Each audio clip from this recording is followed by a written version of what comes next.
The lantern promised. The train's red taillights disappeared into the blizzard, swallowed by white darkness. Amara Williams stood frozen on the platform, her breath coming in sharp clouds. Her suitcase lay at her feet where she dropped it, one wheel spinning uselessly in the wind. "Wait," she whispered, then louder. "Wait." But the sound died in the howling storm. The station was nothing more than a wooden shelter and a rusted sign that read Cold Water Junction. No ticket office, no waiting room, no lights except a single bulb above the platform, flickering like a dying heartbeat. She pulled her coat tighter. The conductor had promised to stop. She'd paid extra, slipped him $40 in cash because she couldn't risk using her credit card. Marcus would be tracking those. Marcus tracked everything. Her phone showed no signal. The battery icon blinked red. 8% remaining. Christmas night, and she was alone in the middle of South Dakota, with temperatures dropping below zero. The platform thermometer read -15 degrees. Wind chill would make it worse. Amara's hands shook as she tried the station door. Locked. She peered through the grimy window at empty benches and a cold radiator. No help there. The wind cut through her coat like knives. She'd been running for 3 days, sleeping in her car, eating gas station food, always looking over her shoulder. When the car broke down 50 miles back, the train had seemed like salvation. Now she understood there was no salvation, not for women like her. She thought about calling someone, anyone. Her mother didn't answer calls after 9. Friends had stopped believing her months ago. "He's so charming," they said. "You're lucky to have him." Lucky. A sound cut through the wind, footsteps crunching on snow. Amara spun around, heart hammering. Through the white curtain of falling snow, a light approached, golden, steady, a lantern. The figure behind it was tall, broad-shouldered, moving with purpose through the storm. As he stepped into the platform's dim glow, Amara saw a man in his 40s wearing a heavy winter coat and traditional Lakota beadwork on his collar. His dark eyes assessed her carefully. "The train doesn't stop here," he said. His voice was deep, calm. "Not anymore. It was supposed to." Amara's voice cracked. "I paid. Someone lied to you." He raised the lantern higher, studying her face. "How long have you been standing here?" 10 minutes, maybe 15. In this cold, that's enough to kill you." He glanced at her thin coat, her city shoes already soaked through. "My truck's a quarter-mile east. You'll freeze before morning if you stay." Amara stepped back. Every instinct screamed danger.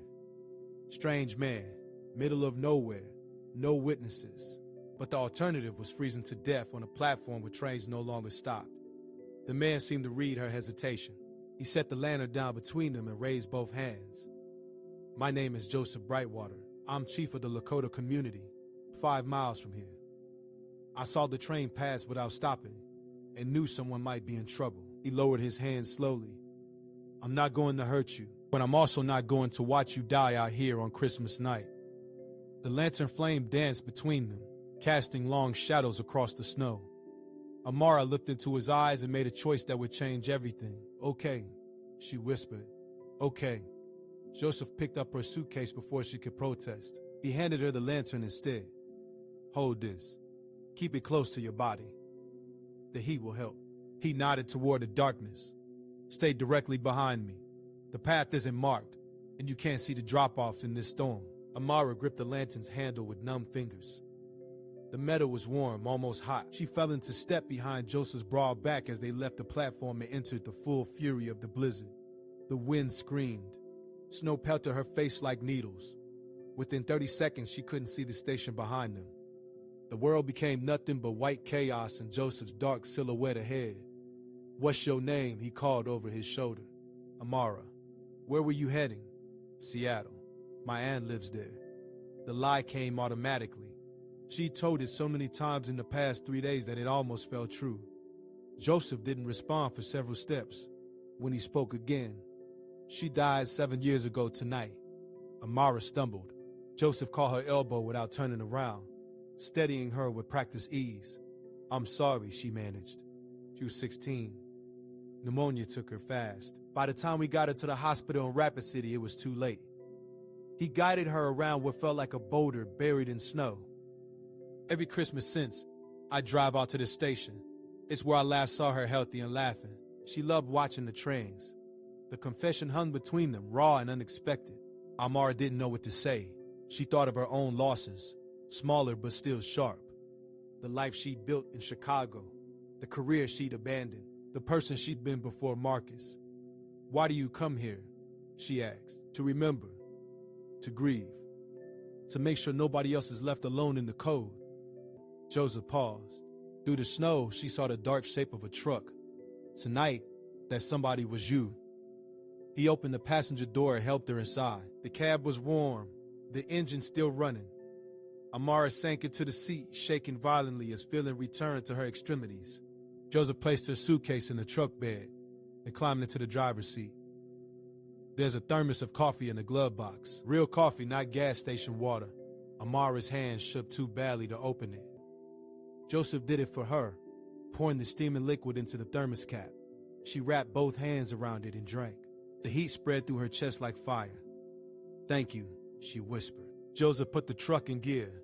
The headlights cut through the blizzard, revealing a narrow dirt road. "My home is about 20 minutes from here. My sister and her family are there for Christmas. You'll have a warm bed, food, and safety until the storm passes. I can't impose on your family's holiday." "You're not imposing. You're accepting hospitality." He glanced at her. "Among my people, turning away someone in need brings dishonor. You be doing me a favor." Amara studied his profile in the dashboard's green glow. Strong features, weathered skin, eyes that had seen too much pain. She recognized that look. She saw it in her own mirror every morning. "You said the train doesn't stop there anymore," she said. "When did it stop?" 3 years ago. The line was supposed to be decommissioned, but they keep running trains through. Just don't stop for passengers." His jaw tightened. Part of the pressure campaign. Pressure campaign? Joseph was quiet for a long moment. The truck's wipers beat steadily against the windshield, fighting a losing battle with the snow. "There's a corporation called Midwest Development Group. They want our land. Been trying to force us out for 5 years now. Cut off services, bought the local government, made it impossible to get supplies or medical care without driving 3 hours." His knuckles whitened on the steering wheel. Stopping the train was just another move in their strategy. Amara's blood went cold. "Midwest Development Group? You know them?" She knew them. Marcus worked for them, senior acquisitions attorney. He'd been celebrating a major land deal 3 months ago, drunk on expensive whiskey, bragging about how they'd finally broken some stubborn tribe in South Dakota. She'd helped him prepare documents for that deal, review contracts, file paperwork. "No," she lied, "just heard the name somewhere." Joseph gave her a sharp look but didn't push. The truck climbed the hill, tires struggling for purchase in the deepening snow. At the crest, Amara saw lights in the valley below. Small houses clustered together, windows glowing gold against the storm. "That's home," Joseph said. "We call it Whispering Pines." As they descended toward the lights, Amara felt tears freeze on her cheeks. She'd run from Marcus straight into the heart of the community he was destroying, the community she helped him destroy. The irony was almost unbearable. "Joseph," she said quietly, "I need to tell you something." He glanced at her, waiting. But before she could speak, his phone rang. He answered on speaker. "Joseph, it's Calvin." The voice was young, urgent. "We've got a problem." 3 SUVs just pulled up to the community center. Men in suits. "They're asking about a woman." Joseph's expression hardened. His eyes found Amara's in the darkness. "What woman?"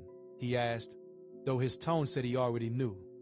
"They say her name is Amara Williams. They say she's dangerous.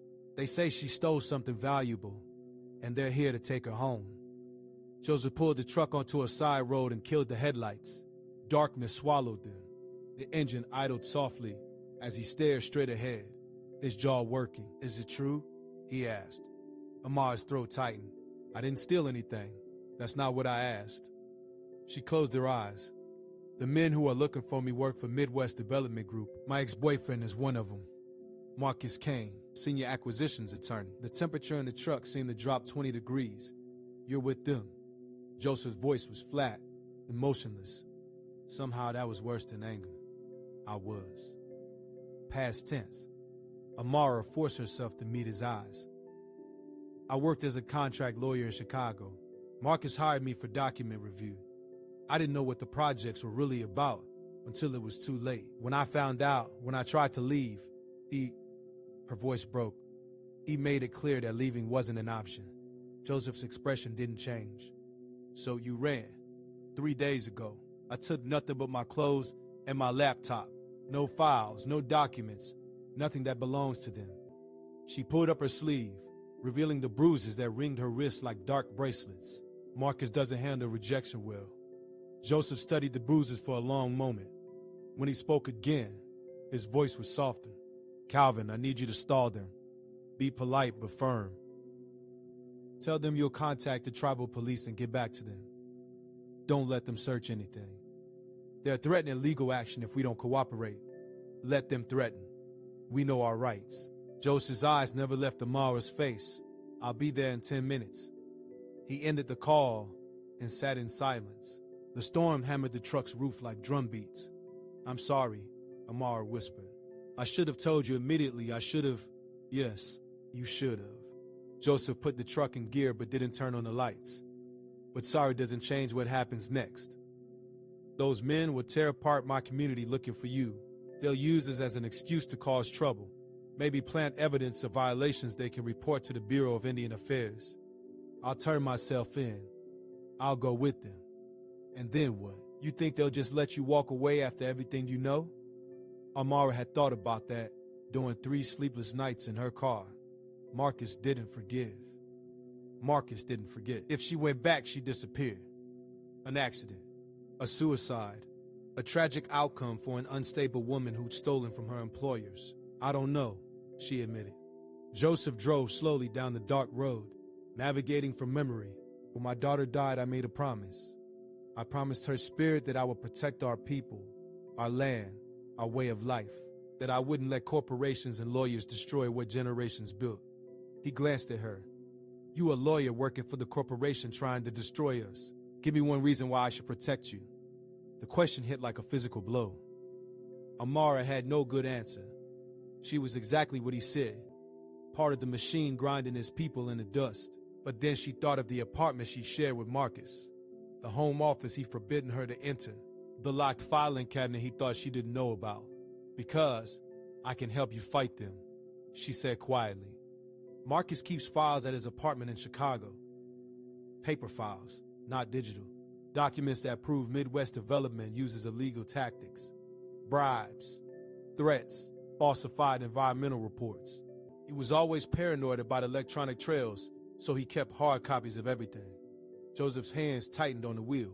You saw these files? I broke into his office 2 weeks ago. That's when I knew I had to run. Amara pulled out her phone and opened her photos. I took pictures of some documents before he came home. Not enough to prove anything in court, but enough to know where the real evidence is hidden. She showed him the photos. Joseph pulled over and studied the screen. His expression darkened with each image. Forged signatures, payment records to local officials, emails discussing how to make life unbearable for holdout communities. This is your people, Amara said, pointing to a spreadsheet labeled Whispering Pines Acquisition Timeline. Marcus has been orchestrating everything, the train service, the road maintenance, the denial of federal aid applications. It's all documented. Joseph handed back the phone. Why didn't you go to the authorities? With what? Photos on my phone that could be photoshopped? Marcus has connections everywhere. FBI, state police, federal judges. He buried the investigation before it started. She met his eyes. The only way to stop him is to get the original documents and go public. Media exposure. Simultaneous filing with multiple agencies. Make it too big to suppress. And you do that? Destroy your ex-boyfriend's career? Make yourself a target? He destroyed my life. He's destroying yours. Amara's voice hardened. I want him to pay for what he's done. To me, to you, to everyone he's hurt. Joseph studied her for a long moment. Outside, the wind howled, shaking the truck. If I help you, he said slowly, if I hide you from those men and help you get those files, you understand what you're asking? They'll come after both of us with everything they have. I know. My community could lose federal protections. We could face legal battles that bankrupt us. I know. People could get hurt. People could die. Amara thought of the bruises on her wrist, the terror of the past 3 days, the faces of women who tried to leave violent men and failed. She thought of Joseph's daughter, denied medical care because a corporation wanted land more than they valued human lives. They're already hurting people, she said. They're already killing communities. The only question is whether we fight back or let them win. Joseph was quiet for so long that Amara thought she'd lost him. Then he reached into the glove box and pulled out the lantern he carried to the station. He lit it with the match, and golden light filled the truck's cab. My ancestors used lanterns like this to guide people through darkness, he said, to show safe passage when everything else was lost. He placed it carefully on the dashboard between them. I carried this to the station tonight because I promised Naomi I'd always help people who are lost in the storm. I'm very lost, Amara whispered. I know. Joseph's expression softened. Which is why I'm going to make you another promise. I will help you get those files. I will help you bring down Marcus Kane and Midwest Development. And I will keep you safe until this is over, no matter what it costs. Why? You barely know me. Because 7 years ago I couldn't save my daughter. I couldn't fight the system that killed her. His voice cracked. But maybe I can save you. Maybe I can fight now. Amara felt tears on her cheeks.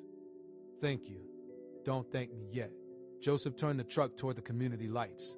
First, we have to get past 3 SUVs full of Marcus's people without getting you killed. Then we have to figure out how to get to Chicago, break into your ex-boyfriend's apartment, steal evidence, and expose a multi-million-dollar corporation. When you put it that way, it sounds impossible. Joseph smiled grimly. Good thing my people have been doing impossible things for 500 years. As they approached Whispering Pines, Amara saw the 3 black SUVs parked in front of a large building. Men in expensive coats stood in the snow, arguing with a group of tribal members. Even from a distance, she could see the tension. Get down, Joseph said. Cover yourself with the blanket behind the seat. Don't make a sound. Amara obeyed, pulling the thick wool blanket over her body. Through a small gap, she could see Joseph's face as he drove slowly past the confrontation. One of the suited men turned toward their truck. Amara's heart stopped. She recognized him. Marcus Kane stepped into the headlights, his handsome face twisted with fury and determination. He was looking directly at Joseph's truck. Joseph didn't slow down. He drove past the SUVs at exactly the speed limit, one hand raised in a casual wave to the tribal members standing guard. Marcus's eyes followed the truck, but he made no move to stop it. Amara held her breath under the blanket, heart thundering so loud she was certain Marcus could hear it through the metal and glass. The truck turned a corner. The community center disappeared from view. Stay down, Joseph murmured. We're not clear yet. He drove another 2 minutes in silence before pulling into a driveway. The truck stopped, engine off. Amara heard footsteps approaching, then a woman's voice. Joseph, what's happening? Calvin called and said, Not now, Rita. Get the door. Hands guided Amara out of the truck, still wrapped in the blanket. She stumbled up wooden steps into warmth and light. The blanket fell away, revealing a small living room decorated with Christmas lights and traditional Lakota artwork. A woman in her 30s stood by the door, dark hair pulled back, eyes sharp with intelligence. This is the woman they're looking for, Rita said. It wasn't a question. This is Amara. She needs our help. Joseph locked the door behind them. Where are the kids? Bedroom, playing video games. They don't know anything's wrong. Rita studied Amara with the same careful assessment as her brother. Joseph, do you understand what you're doing? Those men out there aren't playing games. I know exactly what I'm doing. Do you?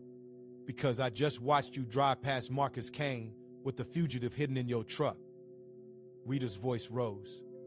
The same Marcus Kane who's been systematically destroying our community for 5 years. The same man who convinced the state to cut our road maintenance funding, who bribed the health inspector to condemn our clinic, I know who he is, Joseph interrupted. Then you know he'll use this. He'll twist it into something that gets our tribal status revoked. He'll claim we're harboring criminals, that we're a danger to public safety. Rita turned to Amara.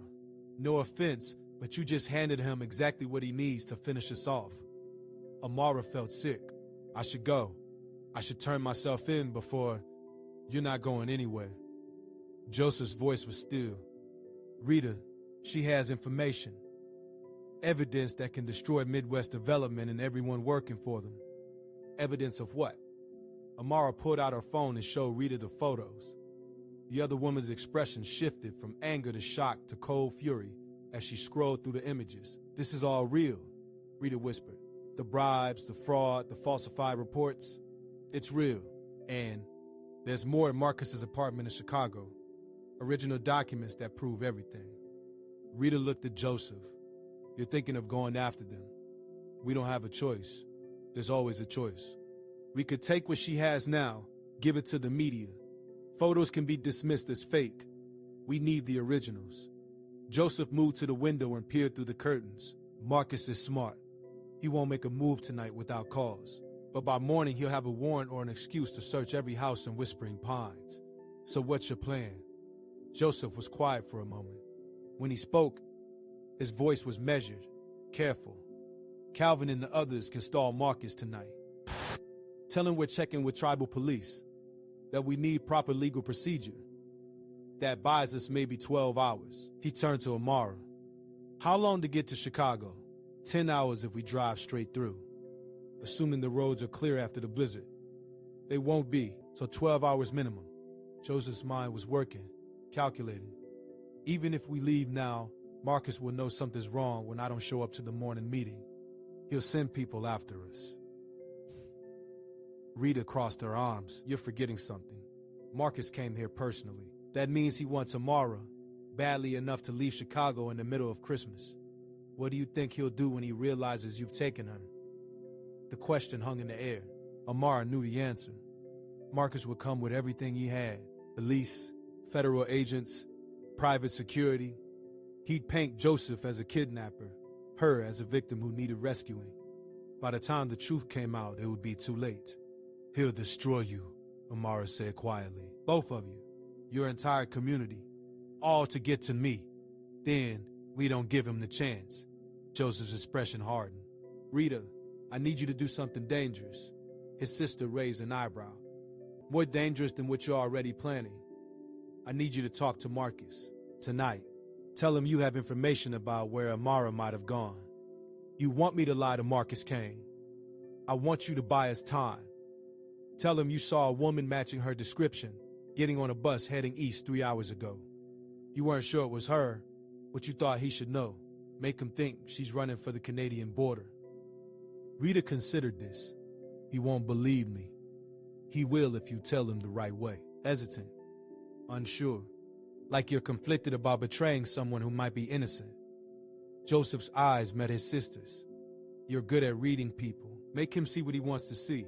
A community member who's afraid and willing to cooperate. And while I'm doing that, you'll be driving to Chicago with Amara. Yes, Joseph, this is insane. Even if you get the files, even if you expose Marcus, you'll be a fugitive. They'll charge you with kidnapping, obstruction of justice, anything they can make stick. I know. You could lose everything. Your position as chief, your freedom, your life. I know. Joseph moved to the mantel and picked up a framed photo of a young girl with the same dark eyes and brilliant smile. Naomi. 7 years ago, I lost everything that mattered. Since then, I've been going through the motions, watching our community die piece by piece. Maybe it's time I actually fought for something. Amar felt tears threatening. You don't have to do this. You don't owe me anything. You're right. I don't owe you. Joseph set down the photo. I owe my daughter a better world than the one that killed her. I owe my people a future. And right now, you're the only chance we have at either of those things. A knock at the door made everyone freeze. Joseph moved to the window and looked out. It's Calvin, he said. Alone. Rita opened the door. A young man in his 20s burst in, breathing hard. They're searching the community center. Marcus convinced the sheriff to approve it. They're saying Amara might be holding stolen corporate property, that it's a matter of interstate commerce. Calvin's eyes found Amara. He's asking about Joseph. Wants to know why the chief isn't there to answer questions. Joseph grabbed his coat. How much time before they come here? 20 minutes. Maybe less. Then we leave in 10. Joseph turned to Rita. Can you do what I ask? Rita's jaw tightened. Then she nodded. I'll talk to Marcus. But Joseph, if this goes wrong, if they catch you, they won't. Marcus doesn't just want Amara. He wants revenge for being defied. He'll make an example of both of you. The words chilled the room. Amara thought of the controlled fury in Marcus's eyes, the calculated cruelty he'd shown in private moments. Rita was right. This wasn't just about corporate secrets anymore. This was personal. Joseph embraced his sister. Take care of the community. If I don't come back, you'll come back. You always do. Rita pulled away, eyes wet. Now go, before I change my mind about helping you. Joseph gathered supplies, food, water, blankets, a first aid kit. He pulled out a locked case from under his bed and removed a handgun, checking the magazine with practiced efficiency. You know how to use one of these? He asked Amara. She shook her head. Then stay close to me. He tucked the gun into his coat. We're going to take the back roads to the highway. It'll take longer, but Marcus's people will be watching the main routes. Alvin handed Joseph a set of keys. Take my truck. It's older. Won't be tracked. I'll drive yours around town. Make them think you're still here. That's too dangerous. We're past worrying about danger. Calvin managed a grim smile. Besides, I've always wanted to give corporate lawyers the runaround. Through the window, Amara saw headlights approaching, multiple vehicles, moving fast. They're coming, she said. Joseph grabbed her hand. Snow attacked from every direction, erasing the world in white chaos. Joseph led Amara through his backyard, past the shed, into the woods beyond. Behind them, she heard car doors slamming, voices shouting commands. Calvin's truck sat hidden behind a stand of pine trees covered in snow. Joseph brushed off the windshield while Amara climbed inside, her lungs burning from the cold. The engine coughed once, twice, then roared to life. Come on, Joseph muttered, throwing the truck into reverse. They backed onto a narrow trail just as flashlight beams swept across Joseph's house. Through the trees, Amara saw men in tactical gear spreading out, surrounding the building. Marcus stood on the front porch, his expensive coat making him look like he was attending a business meeting rather than hunting someone through a storm. Joseph drove without headlights, navigating by memory and instinct. The truck bounced over roots and rocks, branches scraping the sides. Amara gripped the door handle, certain they'd crash at any moment. There's a logging road half a mile north, Joseph said. It connects to the county highway. Once we're there, we can make time. They'll chase us. Let them try. They don't know these woods. But even as he spoke, headlights appeared behind him. Not close, but gaining. Someone in Marcus's team knew exactly where they were going. Joseph cursed and accelerated. The truck fishtailed on ice, recovered, pushed forward. Trees flew past in a blur of white and black. The trail narrowed to barely wider than the vehicle, forcing them between walls of pine. Joseph slowed down. Can't. If they catch us before we reach the highway, we're done. The pursuing headlights grew brighter. Amara twisted in her seat and saw an SUV charging through the storm, larger and faster than Calvin's old truck. It closed the distance with terrifying speed.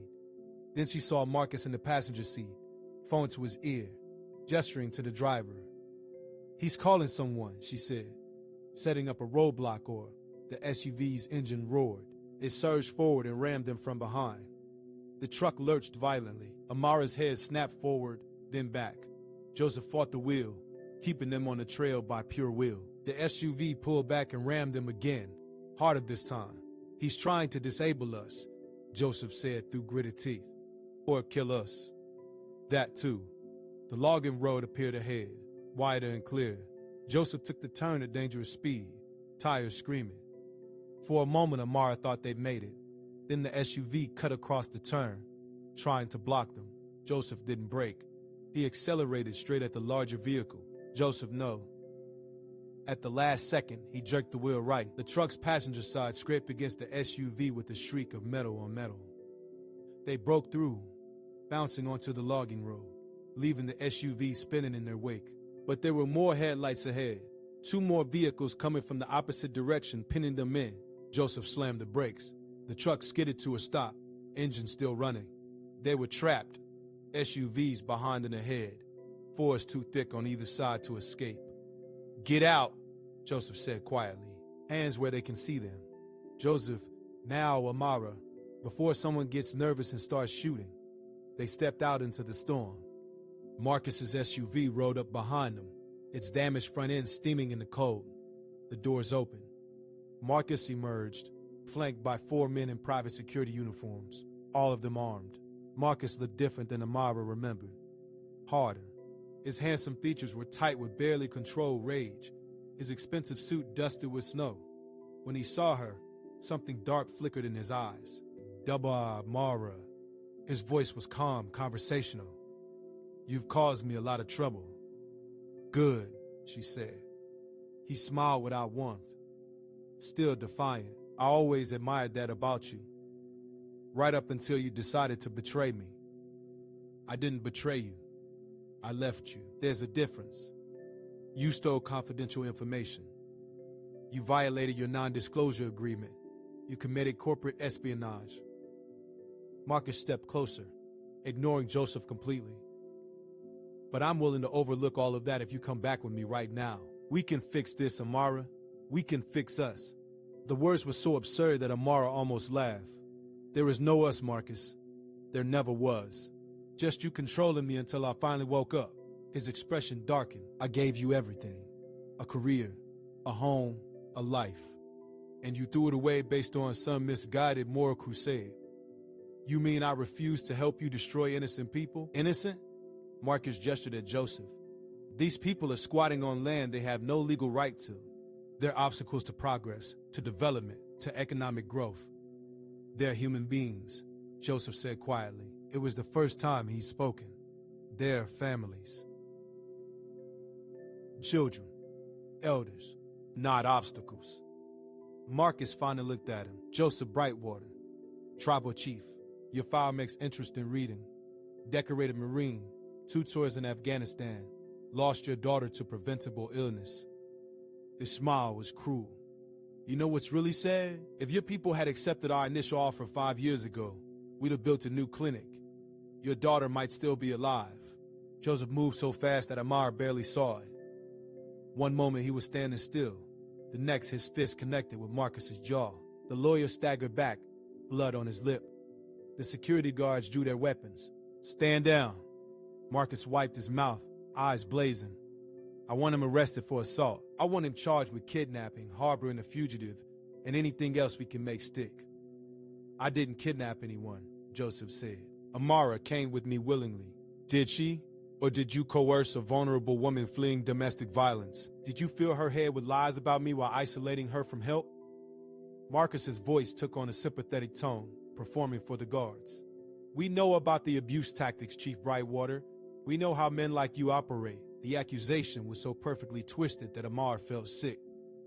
Marcus was already building his narrative, already controlling the story. That's not what happened, she said.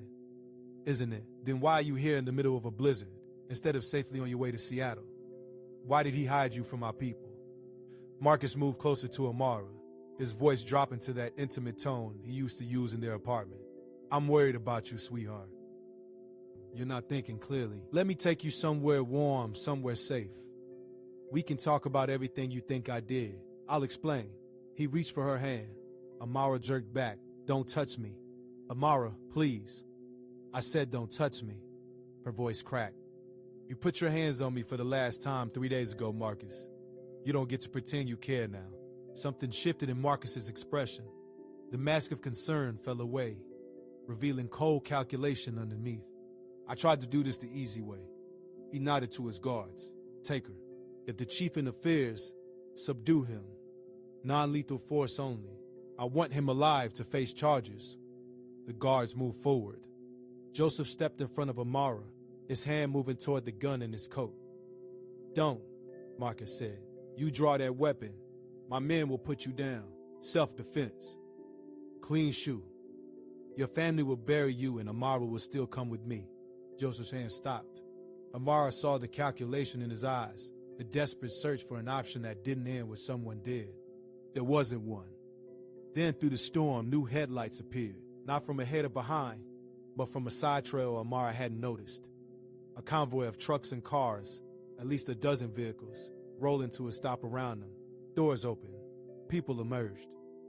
Tribal members from Whispering Pines, dozens of them, forming a circle around Joseph and Amara. Calvin was there, Rita, elders and teenagers and families, all standing in the blizzard, solid and resolute. Marcus's guards looked uncertain. They were outnumbered 3-1. Rita stepped forward, her phone held high, recording. Marcus Kane, you're on sovereign tribal land without permission. These people are witnesses to your attempted illegal seizure of a guest under our protection. This is federal business, then get a federal warrant from a federal judge. Rita's voice rang clear. Until then, you're trespassing, and we're well within our rights to remove you. Marcus looked around at the crowd, at the cameras recording on multiple phones, at the situation spiraling out of his control. His jaw tightened. This isn't over, he said quietly, looking directly at Amara. You can't run forever. You can't hide behind these people forever. Eventually, you'll slip. And when you do, I'll be there. He gestured to his men. They retreated to their vehicles, engines starting, backing away down the logging road. But Marcus kept his eyes on Amara until the last moment, a promise of retribution in his gaze. When the SUVs disappeared into the storm, the tension broke.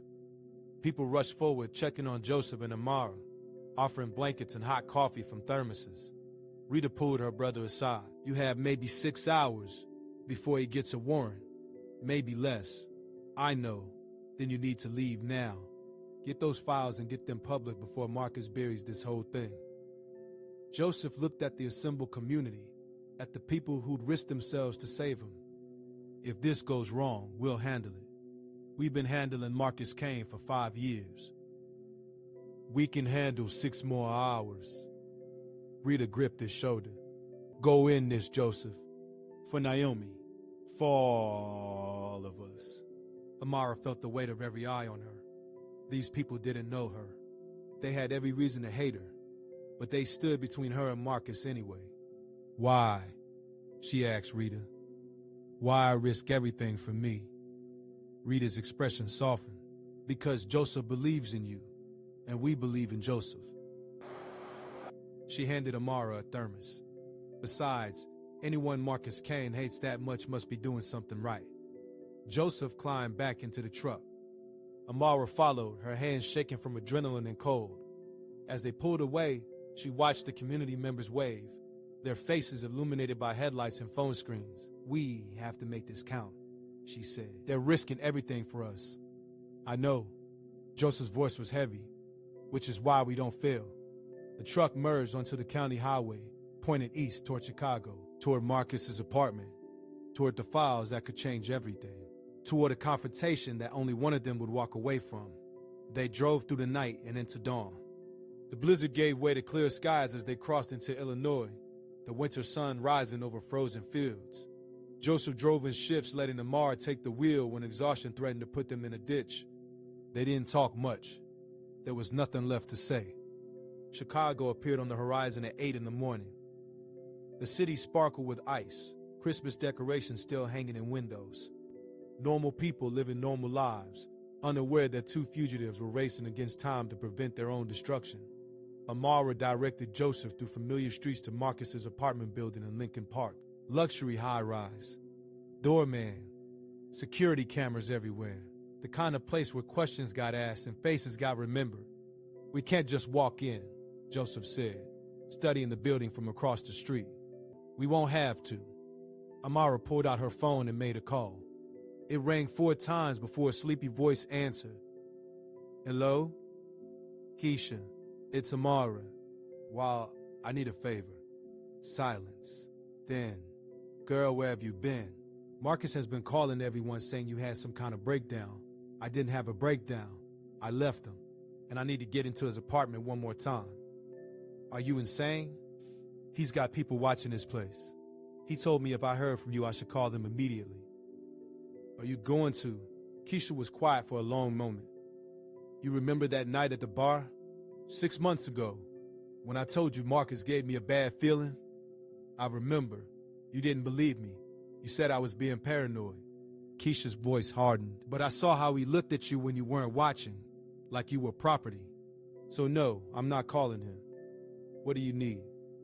20 minutes later, Keisha arrived in the building's parking garage, waving them through the entrance she propped open. She was a paralegal at Marcus's firm, with access to the building and knowledge of his schedule. He's in emergency meetings all morning, she said, handing Amara a key card. Something about a crisis in South Dakota, but he'll be back by noon, guaranteed. That gives us 3 hours, Joseph said. 3 hours to do what exactly? Keisha looked between them. Still evidence that proves Marcus and Midwest Development have been committing fraud, bribery, and illegal land seizures for years. Amara met her friend's eyes. I'm not asking you to help more than you already have. You can leave now. Pretend you never saw us. Keisha considered this. Then she grabbed her purse. Apartment 427. His office is the second door on the left. The filing cabinet you want is behind his desk. She pulled out another key. This opens it. I lifted it from his key ring last month after he screamed at me for 20 minutes about a typo in a brief. Joseph took the key. Why are you helping us? Because Marcus Kane is a monster in a nice suit. And because someone needs to stop him before he hurts anyone else. Keisha squeezed Amara's hand. Be careful and don't get caught. They took the elevator to the 4th floor. The hallway was empty, silent, except for the hum of expensive heating systems. Amara's hand shook as she unlocked Marcus's door. The apartment was exactly as she remembered. Leather furniture, abstract art, floor-to-ceiling windows with views of the lake. The home office sat to the left, door slightly ajar. Joseph moved through the apartment with military precision, checking rooms, closing blinds, securing their position. Amara went straight to the filing cabinet. It was locked. She used Keisha's key. Inside were 3 drawers of files, organized with Marcus's typical obsessive precision. Whispering Pines had an entire drawer dedicated to it. Amara pulled folders at random, her stomach turning with each page. Payment receipts to county commissioners. Emails discussing how to contaminate the community's water supply to force evacuation. Photographs of tribal members with notes about their vulnerabilities. A timeline labeled Final Solution, detailing plans to have the community declared a health hazard and forcibly relocated. He was going to destroy them, she whispered. Completely. Within 6 months. Joseph looked over his shoulder, his expression carved from stone. Take everything. We need all of it. They worked quickly, filling a briefcase with documents. Amara photographed pages with her phone, uploading them to a secure cloud service as backup. Joseph found a second cache of files in Marcus's bedroom safe. Amara remembered the combination from nights Marcus had drunkenly bragged about his security. Inside were files in other communities, other tribes. Dozens of them across 6 states, all targeted by Midwest Development using the same playbook. This isn't just about Whispering Pines, Joseph said quietly. This is systematic destruction. He's done this before. He'll keep doing it until someone stops him. They were loading the last files when Joseph's phone buzzed. A text from Rita. Marcus left his meeting early. Coming your way. ETA 20 minutes. We need to leave, Joseph said. Wait. Amara moved to Marcus's computer, still logged in from whenever he last used it. She plugged in a USB drive and started copying files. His digital records might have even more. Amara, we don't have time. 30 seconds. The progress bar crawled across the screen. 20%.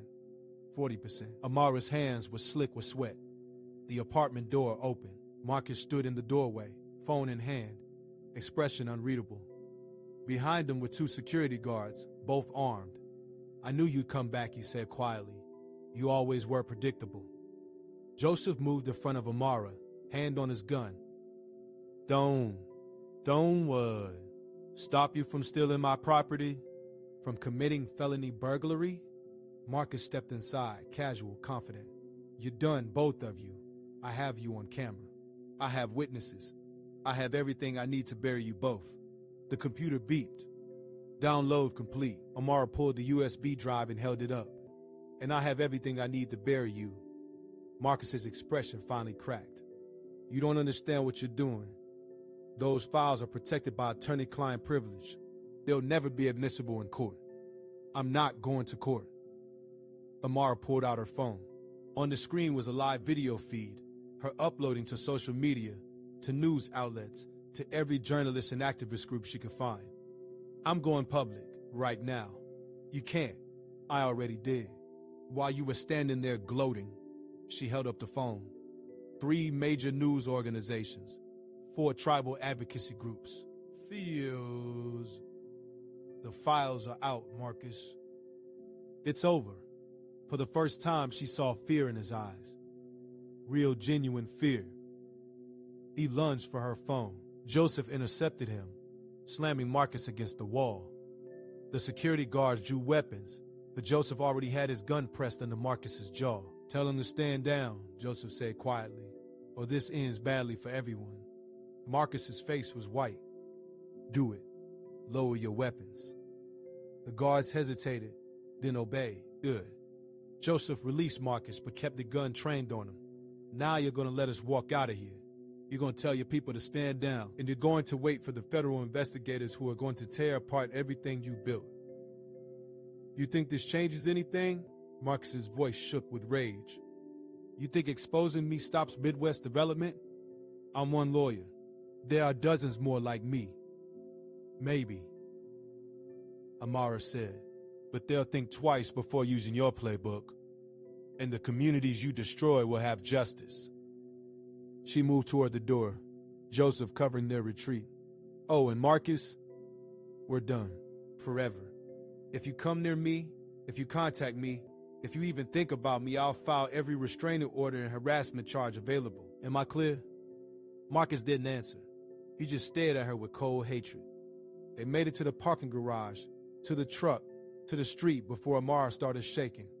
Joseph drove them to a hotel 3 miles away, checked them in under false names, locked the door. Then they waited. Amara's phone exploded with notifications. News organizations requesting interviews, lawyers offering representation, tribal councils expressing support.